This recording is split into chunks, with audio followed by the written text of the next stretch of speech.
എല്ലാവർക്കും ബൈറ്റ്സിൻ്റെ പുതിയ വീഡിയോയിലേക്ക് സ്വാഗതം. ഇന്ന് നമ്മൾ കാണാൻ പോകുന്നത് കണ്ണൂരിലെ പ്രസിദ്ധമായ ക്ഷേത്രങ്ങളിലൊന്നായ മുഴക്കുന്ന് ശ്രീ മൃദംഗശൈലേശ്വരി ക്ഷേത്രമാണ്. കേരളത്തിലെ മൂകാംബിക എന്നറിയപ്പെടുന്ന ശ്രീ മൃദംഗശൈലേശ്വരി ക്ഷേത്രം കണ്ണൂരിലെ മുഴക്കുന്ന് എന്ന് പറഞ്ഞ സ്ഥലത്താണ് സ്ഥിതി ചെയ്യുന്നത്.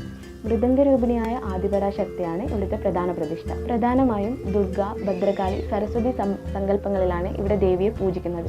കൂടാതെ ഉപദേവതകളായിട്ട് ഗണപതി, ദക്ഷിണാമൂർത്തി, ശ്രീകൃഷ്ണൻ, ശാസ്താവ്, നാഗദൈവങ്ങൾക്കും പ്രത്യേക പ്രതിഷ്ഠയുണ്ട്. ഇപ്പം നമ്മൾ നിൽക്കുന്നത് ശ്രീ മൃദംഗശൈലേശ്വരി ക്ഷേത്രത്തിൻ്റെ സരസ്വതി മണ്ഡപത്തിൻ്റെ മുന്നിലാണ്. ഇവിടെ ഈ അമ്പലം ഫേമസ് തന്നെ കുട്ടികൾക്ക് വേണ്ടിയിട്ടാണ്. ഈ വിദ്യാഭ്യാസത്തിനും നൃത്തം, പാട്ട് ഇതിനൊക്കെയുള്ള ഉന്നതിക്ക് വേണ്ടിയിട്ടൊക്കെ ആൾക്കാർ ഇവിടെ വന്ന് പ്രാർത്ഥിക്കാറുണ്ട്. എൻ്റെ മോൻ്റെ അരിയിലെഴുത്ത് എനിക്ക് ഇവിടെ വെച്ച് നടത്താനുള്ള ഭാഗ്യം ഉണ്ടായിട്ടുണ്ട്. പക്ഷേ അപ്പോൾ ഈ സരസ്വതി മണ്ഡപം ഉണ്ടായിരുന്നില്ല. അവിടെ ഇതിൽ വെച്ചിട്ടാണ് അരിയിലെഴുത്ത് നടത്തിയത്.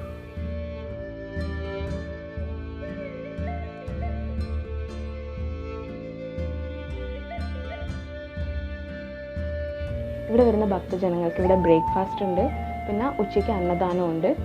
ബ്രേക്ക്ഫാസ്റ്റ് എന്നാൽ ഞങ്ങൾ മുന്നേ വന്നപ്പം ഉപ്മാവും പഴവും കട്ടൻ കാപ്പിയും ഒക്കെ ഉണ്ടായിരുന്നു.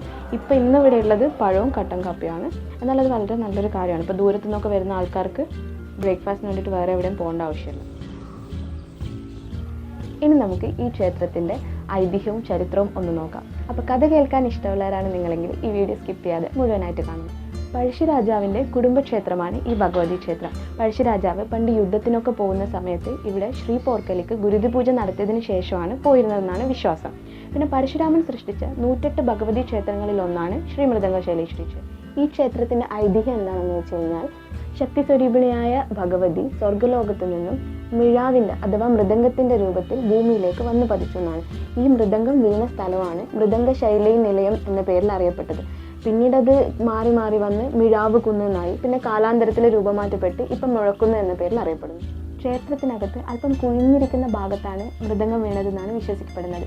ആ സ്ഥലമാണ് ഇപ്പം ദേവിയുടെ ആരൂഢ സ്ഥാനമായിട്ട് കണക്കാക്കുന്നത്. ആൻഡ് ഇവിടുത്തെ പ്രതിഷ്ഠ വന്നിട്ട് പുറ്റുകൊണ്ട് മൂടിയ നിലയിലാണ്.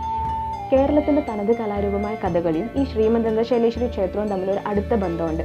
കോട്ടയത്തെ തമ്പുരാനാണ് കഥകളി ചിട്ടപ്പെടുത്തിയെടുത്തത്. അപ്പോൾ അന്നൊരു നാളിൽ ഈ ഒരു ആൽത്തറയിൽ ഇരുന്നിട്ട് ആട്ടക്കഥ ചിട്ടപ്പെടുത്തുമ്പോൾ കഥകളിയിലെ സ്ത്രീവേഷം എങ്ങനെ ചിട്ടപ്പെടുത്തണം എന്നുള്ള കാര്യത്തിൽ കോട്ടയത്തെ തമ്പുരാൻ ഭയങ്കര കൺഫ്യൂസ്ഡ് ആയിരുന്നു.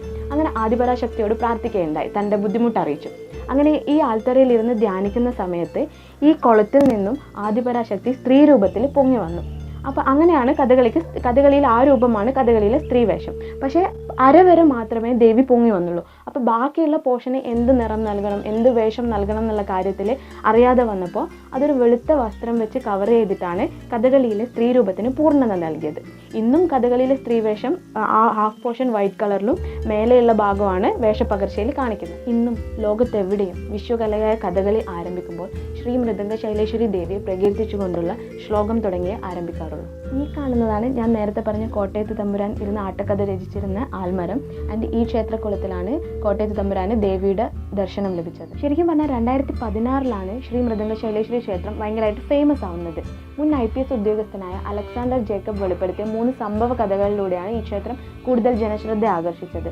അതായത് ഇവിടുത്തെ വിഗ്രഹം 3 തവണ മോഷ്ടിക്കപ്പെട്ടിട്ടുണ്ട്. പക്ഷേ അത് മോഷ്ടിച്ച ആൾക്കാർ തന്നെ തിരിച്ചു കൊണ്ടുവയ്ക്കേണ്ടി വരുന്ന ഒരു അവസ്ഥ ഉണ്ടായിട്ടുണ്ട്. അപ്പോൾ അത്രയും ശക്തി സ്വരൂപിണിയാണ് ശ്രീ മൃദംഗശൈലേശ്വരി ദേവി.